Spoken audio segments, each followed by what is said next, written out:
I'm your host, Daniel, American World News, speaking to you and bringing to you the latest on the chaos created by a madman, a king. Most, I think, people are fed up, and how a common American in the street or a housewife at the store trying to buy the grocery or standing in buy gas for her automobile, standing in the big queue, and the whole of Europe without having the energy and all their industry, everything is now been threatened, and by one dirty, mentally retarded man, and unfortunately, that man has been elected twice as by the system prevailing in America as a president of a country. No one would have ever thought that he would get a nomination by either a Republican or another political party in the United States, but he did. A business tycoon and all sorts of moral, I think,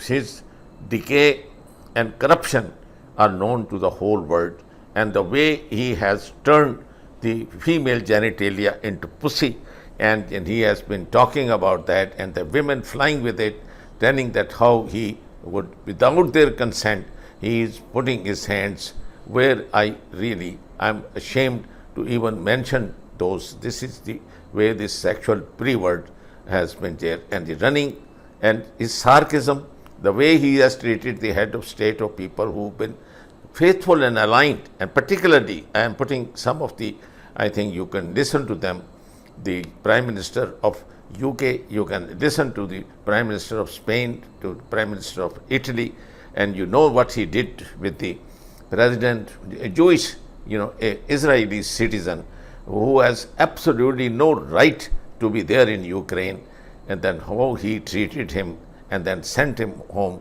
without any state dinner or anything, and he kept on discussing his dress as he had invited him on a dance party.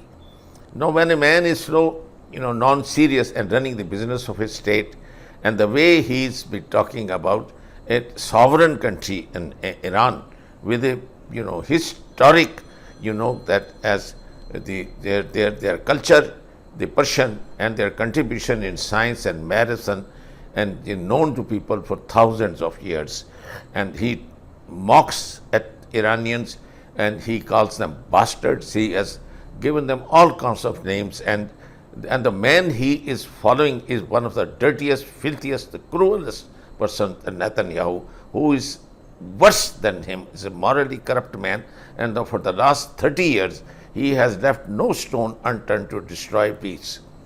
And killing is his hobby. He killed first, Yasser Arafat in order to kill the, PLO. So there is no one to now negotiate and talk because he killed their leadership. He did the same thing in Lebanon. He did the same thing with Hamas, same thing in Syria, and same thing he has done in Iran repeatedly. And he keeps on doing this. And he's like a stray dog. Stray dogs are often by the local municipality caught by the health department, and they are put to rest. This is a man who should have been put to rest with no regard, no respect for any international organization, International Court of Justice, International Court of Criminal Court, United Nations, or human rights organizations, or any accord with their signatories like Geneva Accord, or any rules and laws to be followed, not to ever attack the hospitals or the people and little babies in the incubators. He and his, the paid bullies, dogs, because against their will, he has, conscripted them and he makes them fight. And those guys, they can't even change their boots and socks and clothes, so they wear diapers. So urinate in that, they have their fecal matter in there, and he forces them to, and most of them die, and then he hides their death. His own son is there over the beach enjoying, and he has held him from the collar and threw him on the floor. That's kind of a life he has. As a man who cannot run his own home, how on earth can he run, an illegal occupied state where he is sitting there and nobody even had the guts in the whole of Israel, and then the people or states who try and defend, this Jewish state and call it anti-Semitism, I think they are all bombies, all out of their mind, head. Unless you get rid of the garbage, you are going to have this weapon. Wish that sometime at the time in Second World War, people with sane mind had stopped Hitler and Mussolini and Japan. There would never have been, a Hiroshima, Nagasaki, or nuclear bomb. There would never been war. There never been a change of borders and geographies. And now no one is stopping these two mad people who have actually not only started, we are there right in the middle of the World War III. Imagine what is going to happen. All the, I think, borders in Europe are going to change. The European Union is going to break. And I'm putting that, how that woman who trained in, in Tel Aviv, graduated from Tel Aviv University, how could she, that Jewish woman, can really have the Europe? So thank God he's out from there, and the Europe. And I think word salutes the Spanish Prime Minister who has spitted on the face of this, and he is a world leader. And now the Italian Prime Ministers followed, Irish followed, Belgium followed, UK followed, Canadian Prime Minister followed, and now imagine now that what on earth is where Israel, with that Israel, the sinking captain ship is this mad king called Donald Trump. So they are sinking. So it is no more by the end of 2026 will be American empire, and no more this illegal occupation. And thank God this chronic thing where people have they listening to that Palestinian problem, they have fatigue syndrome, and so they have become indifferent. And this double standard of the Western civilization, one had to spit on this civilization. The Western civilization is no civilization. The reason being no civilization, if they can keep their eyes closed on a genocide, and when the water from which the water is drunk and poisoned, when the hospitals are bombed, when the incubators, oxygen is stopped, when the food going to the Gaza people. Mr. Speaker, let me be absolutely clear. The patience of this House and of this nation has reached its breaking point. Donald Trump's recent conduct, whether regarding our defence policy or our international alliances, has become a reckless and self-serving game. He seems to believe that global relations are nothing more than his personal business transactions, where he can trade our security for his own political leverage. I have pursued diplomacy with patience, but Donald Trump's stubbornness and his erratic behaviour have become completely unacceptable. If he thinks the United Kingdom will dance to his tune, or that we will remain silent in the face of his dangerous and unpredictable policies, then he is living under the greatest delusion in history.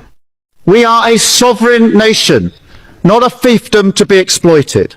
I want to make it clear to Donald Trump, we will not compromise on our national interests, our borders, or our dignity. The chaos he is inciting across the globe is not just a threat to his own reputation. It is a clear and present danger to the stability of the entire world. If you are looking at the news coming out of London right now, you need to sit down. You need to understand that the world you woke up in this morning is gone. The map of global power has just been ripped in half, and the United States of America is standing on the wrong side of the fault line. For nearly a century, American presidents have relied on one absolute unbreakable truth.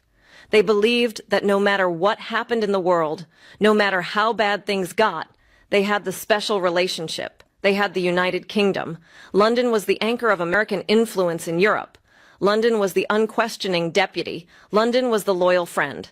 Donald Trump bet his entire foreign policy on that assumption. He thought he could threaten the world with tariffs, dismantle global treaties, insult his allies, and still have the British Prime Minister waiting for him on line 1.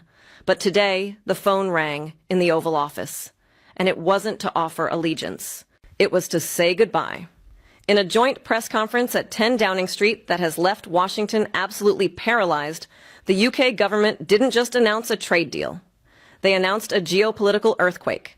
The United Kingdom has officially signed the London-Ottawa Accords, joining a radically reimagined, highly militarized, and economically exclusive trade bloc spearheaded by none other than Canadian Prime Minister Mark Carney.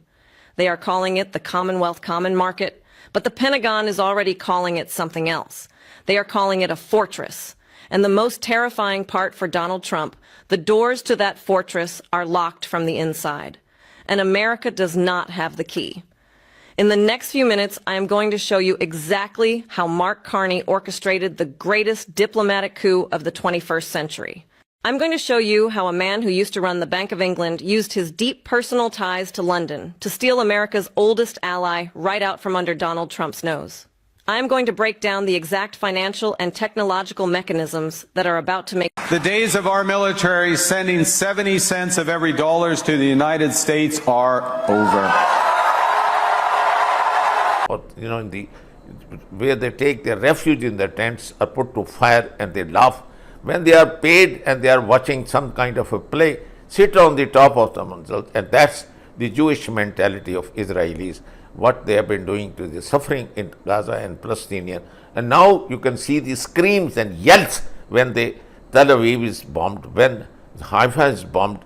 Now this is what they sowed, and now they are reaping that, and now that's what's hurting, and so nobody is paying any heed to their cries and yells.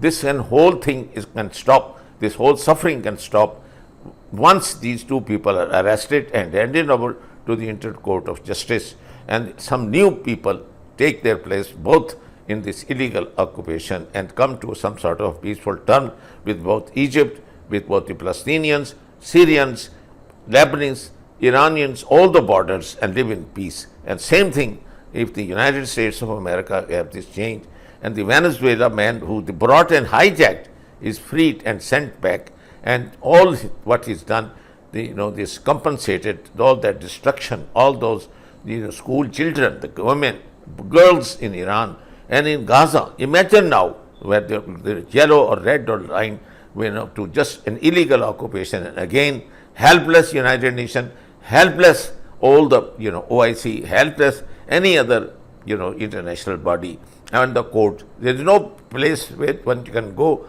for justice in a situation like that, in a chaos like that, that the world will burn and burn into ashes unless these two people are removed.